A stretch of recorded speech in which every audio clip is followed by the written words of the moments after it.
For me, this dying into life is deeply connected with birth. It seems to me that those two ends of life have a lot of rich metaphor for us to draw upon in the process of living, the process of a spiritual journey through life. Birth, whilst I have not experienced it and will never experience it as a woman can, I think it's really rich in metaphor, and we have this idea from all the way back to Socrates of the philosopher as the midwife. We also hear of the shaman as the midwife, that you're kind of midwifing individuals through the death of their self and into the birth of their new self.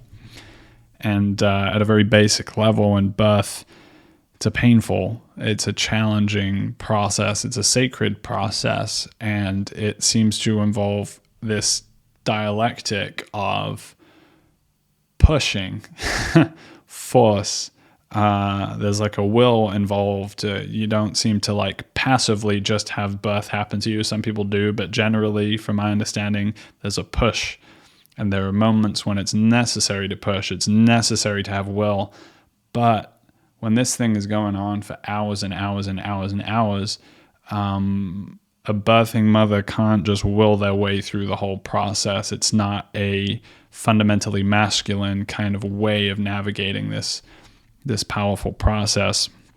There's also this element of surrender that you have to, at moments, let go.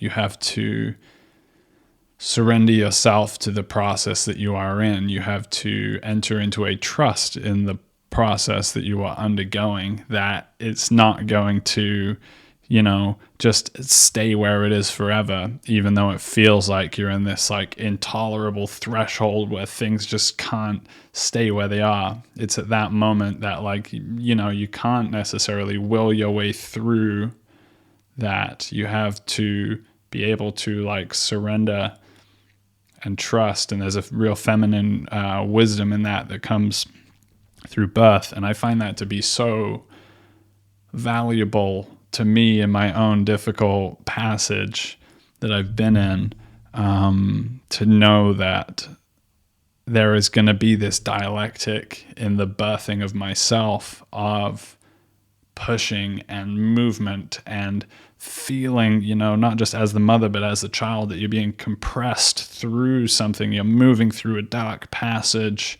and things are pressing in around you. And then at the same time, there's this shift to surrender. There's this trust in the process.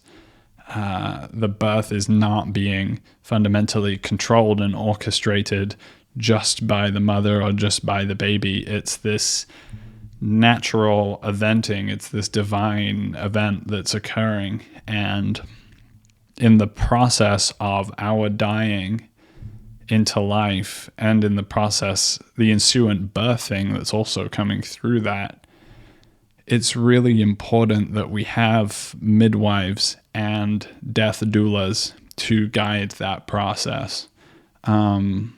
Again, this isn't necessarily something that can be willed. I think it's almost a matter of the others finding you and you finding them at the right time. But I believe that those people are incredibly important, and I can't be thankful enough for those handful of individuals that have been those figures for me in my own dying and birthing process, who can show up for you and see you even when it looks like everything's fucked or it's falling apart, or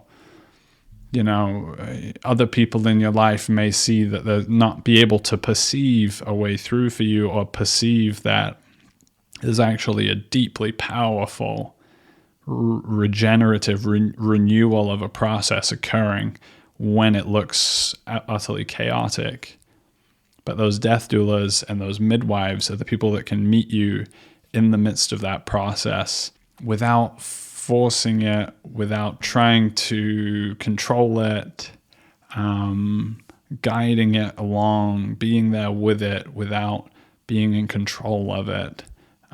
People who themselves have undergone death and birth are well positioned to support you in death and birth.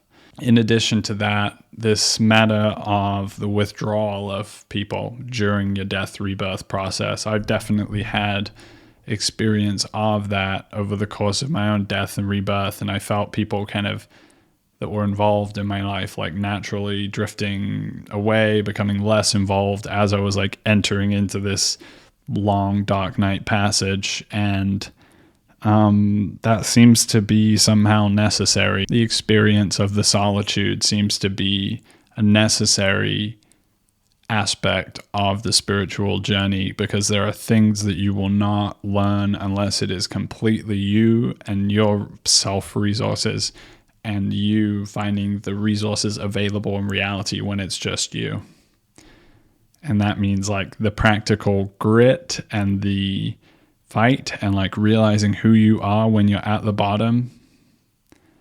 And at the same time, it's that spiritual resource. It's like, who is there with me when nobody else is there with me? And that's connection with God.